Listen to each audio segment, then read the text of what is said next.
তো মোৰ ভাই ভনীসকল যিয়ে ধৰক বা ভাই ভনী বা দাদা বাইদেউসকল যিয়ে ধৰক আগন্তুক আছাম ডাইৰেক্ট ৰিক্ৰুইটমেণ্ট যিটো 2.0 আছে সেইটোৰ কাৰণে পঢ়িম বুলি ভাবি আছে বা পঢ়ি আছে বৰ্তমান তেওঁলোকৰ কাৰণে এটা গুড নিউজ আছে যে আমাৰ হাতত এটা এপ্ৰক্সিমেট মানে টেণ্টেটিভ ডেট এটা আহি গৈছে তাৰমানে সেইৰ কাৰণে আছাম ডাইৰেক্ট ৰিক্ৰুইটমেণ্ট 2.0 বা অন্যান্য গ্ৰেড 3 গ্ৰেড 4 সকলোবিলাক পৰীক্ষাৰ কাৰণে তো এই এক্সামবিলাকৰ যদি আপোনালোকক নোটছবিলাক লাগে দেন ডেছক্ৰিপশ্যনত এটা লিংক আছে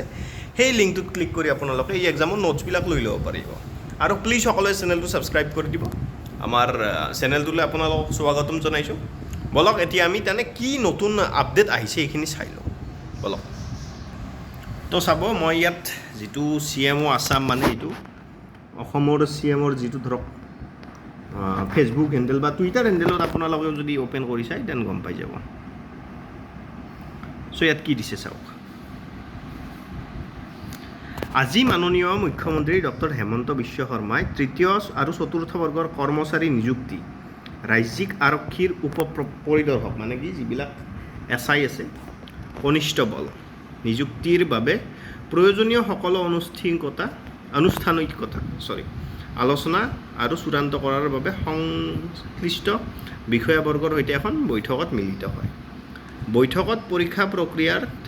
স্বচ্ছতা বজাই ৰখাকে ধৰি নিযুক্তিৰ সন্দৰ্ভত সকলো বিষয় পুংখানুপুংখভাৱে আলোচনা কৰা হয় অহা বছৰৰ আৰম্ভণিতে গোটেই প্ৰক্ৰিয়াটো শেষ কৰাটো নিশ্চিত কৰিবলৈ ছেপ্টেম্বৰৰ পৰা নিযুক্তি প্ৰক্ৰিয়া আৰম্ভ হ'ব অহা বছৰত আৰম্ভণিতে স্বচ্ছতাৰ সৰ্বোচ্চ মান বজাই ৰাখি চৰকাৰী চাকৰিত ৰাজ্যৰ দক্ষ যুৱক যুৱতীসকলৰ মকৰল কৰাই আমাক অগ্ৰাধিকাৰ হ'ব বুলি মাননীয় মুখ্যমন্ত্ৰীয়ে ব্যক্ত কৰে তেখেতৰ ইয়াত এটা স্পীচ এটাও আছে এইটো আমি প্লে কৰিম বাৰু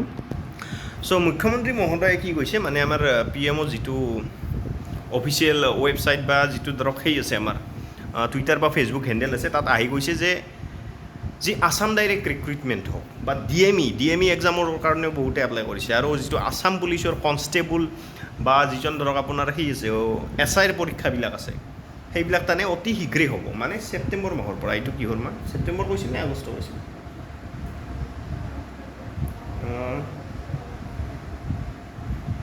ছেপ্টেম্বৰ নে আগষ্টত গ'লা আচ্ছা ছেপ্টেম্বৰৰ পৰা চ' এই যিবিলাক নিযুক্তি প্ৰক্ৰিয়াত আমাৰ চাৰিটা ষ্টেজ থাকে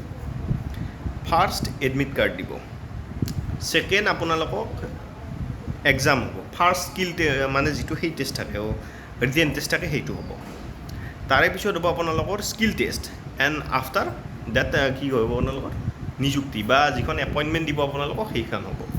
চ' এই গোটেইবিলাক কৰি নিওঁতে লাষ্ট ইয়াৰ কিমান সময় লাগিছিল ছেপ্টেম্বৰত এক্সাম হৈছিল ছেপ্টেম্বৰ অক্টোবৰ নৱেম্বৰ ডিচেম্বৰ আৰু 4 মাহ পিছত হৈছিল আপোনালোকৰ স্কিল টেষ্ট ডিচেম্বৰৰ 24 তাৰিখে স্কিল টেষ্ট হৈছিল আৰু তাৰপিছত নিযুক্তি হওঁতে তাৰমানে আমিও দিছিলোঁ ন নিযুক্তি হওঁতে আমাৰ ধৰক আমি জুনৰ 1 তাৰিখে জইন কৰিছিলোঁ মানে জানুৱাৰী ফেব্ৰুৱাৰী মাৰ্চ এপ্ৰিল মে' জুন 6 মাহ সময় আৰু তাৰমানে গোটেই প্ৰচেছটোত কিমান দিন লাগে প্ৰায় ধৰক 6 মাহ 7 মাহ লাগি গৈছিল যোৱাবাৰ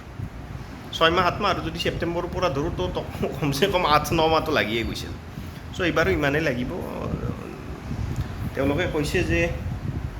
অহা বছৰৰ আৰম্ভণিতে বুলি কৈছে যদিও এইটো অলপ বিশ্বাস কৰা টান কাৰণ যোৱাবাৰো হোৱা নাই এই এক্সামৰ যদি নোটছবিলাক লাগে তেন ডেছক্ৰিপশ্যনত এটা লিংক দিয়া আছে আমাৰ তাত ক্লিক কৰি আপোনালোকে এই এক্সামৰ নোটছবিলাক লৈ ল'ব পাৰিব মেইনলি চেনেলটোতো সকলোৱে ছাবস্ক্ৰাইব কৰিছে আৰু কিবা দিছে নেকি আচ্ছা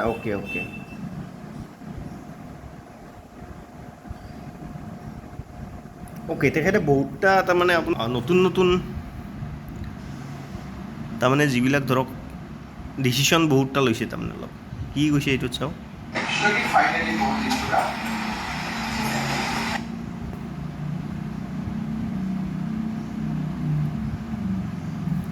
মোৰ টেবলেটটোত ফেচবুকটো লগ ইন নাই কি হৈছে আচ্ছা প্লিজ ৰিলিজ লোৱাৰ primary and upper primary merit list আচ্ছা মেৰিট লিষ্টখনো আপোনালোকৰ যি টেটৰ মেৰিট লিষ্ট আছে সেইও এতিয়ালৈ বাৰু ৰিলিজ কৰা নাই তেখেতলোকে কিয় বা কৰা নাই মই নাজানো কিন্তু এতিয়ালৈতো কৰিব লাগিছিলে কি কৈছে আমি চাই লওঁ বাৰু एक्चुअली फाइनली बहुत दिन का कंप्यूटर वगैरह में काफ़ी एम्प्लॉयमेंट एक्सचेंज तो अगर एम्प्लॉयमेंट एक्सचेंज का वैकेंसी किया है तो इशू काम करने का बाद डिपार्टमेंट के बोलते हो कि भाई ये कोर्स हमको ITI में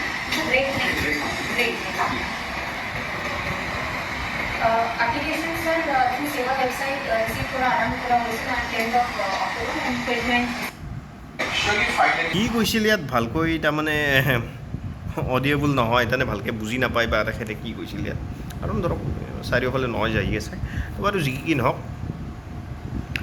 আৰু এটা নিউজ আছে যিয়ে যিয়ে ধৰক এমপ্লয়মেণ্ট এক্সচেঞ্জ যেতিয়ালৈ আপডেট কৰা নাই 15 আগষ্টৰ আগতে আপডেট কৰি ল'ব লাগিব তেতিয়াহে আপোনালোকে ধৰক এই যদি এক্সামত পাছো কৰে দেন আপোনালোকে এটা জইনিং কৰিব পাৰিব আদাৰৱাইজ ন তো আমাৰ হাতত এটা ভাল তথ্য আহিল আৰু যে ধৰক আসাম ডাইৰেক্ট ৰিক্ৰুইটমেণ্ট যিটো এক্সাম আছে এইটো আমাৰ ওচৰে পালে চ' ইয়াৰ ৰিগাৰ্ডিং আমি যিবিলাক ধৰক maths reasoning current affairs GK English এই সকলোবিলাক তাৰমানে কম্পাইল কৰি যিবিলাক ইম্পৰ্টেণ্ট নোটছ আছে এই এক্সামৰ কাৰণে SI হওক আসাম ডাইৰেক্ট ৰিক্ৰুইটমেণ্ট হওক DME হওক SSC হওক TET হওক সকলোৰে কাৰণে আমি যুগুত কৰি থৈছোঁ তো আপোনালোকক যদি লাগে সেইবিলাক দেন ডেছক্ৰিপশ্যনত এটা লিংক দিয়া থাকিব সেই লিংকটোত ক্লিক কৰি আপোনালোকে এক্সামৰ নোটছবিলাক লৈ ল'ব পাৰিব নোটছবিলাক তো মেইন আমাৰ হাতত এটা কথা আহিল যে আসাম ডাইৰেক্ট ৰিক্ৰুইটমেণ্ট এক্সামটো হ'ব কেতিয়া ছেপ্টেম্বৰৰ পৰা নিযুক্তি প্ৰচেছ ষ্টাৰ্ট হ'ব তো ছেপ্টেম্বৰৰ আমি লাষ্ট মানত বা অক্টোবৰৰ ফাৰ্ষ্ট উইকত আমি এক্সামটো হ'ব বুলি ধৰি লওঁ তো অক্টোবৰৰ ফাৰ্ষ্ট উইকত হৈ গ'ল মানে আপোনালোকৰ হাতত ধৰক জুলাইৰ মাহটো গ'লে July August September October almost 3 months আছে আপোনালোকৰ হাতত এই 3 মাহ পঢ়ি আপোনালোকে অভিয়াছলি Assam direct recruitment exam crack কৰিব পাৰিব কাৰণ বহুতে কৰিছিলে যোৱাবাৰ ধৰক আমিও বেছি পঢ়া নাছিলোঁ মানে পঢ়িছিলোঁ ষ্টিল আৰু ধৰক যিটো লেভেলত প্ৰিপাৰেশ্যন কৰিব লাগিছিল সেইটো লেভেলত কৰা নাই কিন্তু এইবাৰ অলপ কম্পিটিশ্যনটো হাই হ'ব কাৰণ যোৱাবাৰ যিবিলাক ফেইল কৰিছিল তেওঁলোকেও এইবাৰ আহি যাব বা যিবিলাকে স্কিল টেষ্টত যোৱাবাৰ তাৰমানে ফেইল কৰিছিল তেওঁলোকে ইয়াত আহি যাব তো কম্পিটিশ্যনটো বহুত হাই হ'ব আৰু বেছি সময় প্ৰিপাৰেশ্যন টাইম পাইছে সকলোৱে তো যি কি নহওক সকলোকে শুভেচ্ছা আপোনালোকক যদি নোটছবিলাক লাগে ডেছক্ৰিপশ্যনৰ লিংকটোত ক্লিক কৰক ধুনীয়াকৈ কৰি আমাৰ হোৱাটছএপত এটা মেছেজ যাব গ'লে আপোনালোকক সেই এক্সামৰ নোটছটো গোটেইবিলাক যি নোটছ আছে ধৰক এইখিনি পঢ়িলে আৰু বেলেগ পঢ়িব নালাগে আপোনালোকে অল টপিকছ কাভাৰ হোৱাকৈ আমি নোটছ দি দিম তো আপুনি জাষ্ট ডেছক্ৰিপশ্যনৰ লিংকটোত ক্লিক কৰক নোটছবিলাক লওক চেনেলটো সকলোৱে প্লিজ ছাবস্ক্ৰাইব কৰি ৰাখিব ভিডিঅ'টোত এটা লাইক কৰি দিব নিজৰ বন্ধু বান্ধৱীক শ্বেয়াৰ কৰি দিব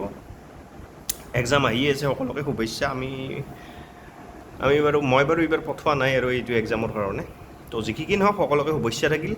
নোটছখিনি লাগিলে ডেছক্ৰিপশ্যনৰ লিংকত ক্লিক কৰি লৈ লওক চেনেলটো সকলোৱে ছাবস্ক্ৰাইব কৰি দিব ভিডিঅ'টো এটা লাইক কৰি দিব ধন্যবাদ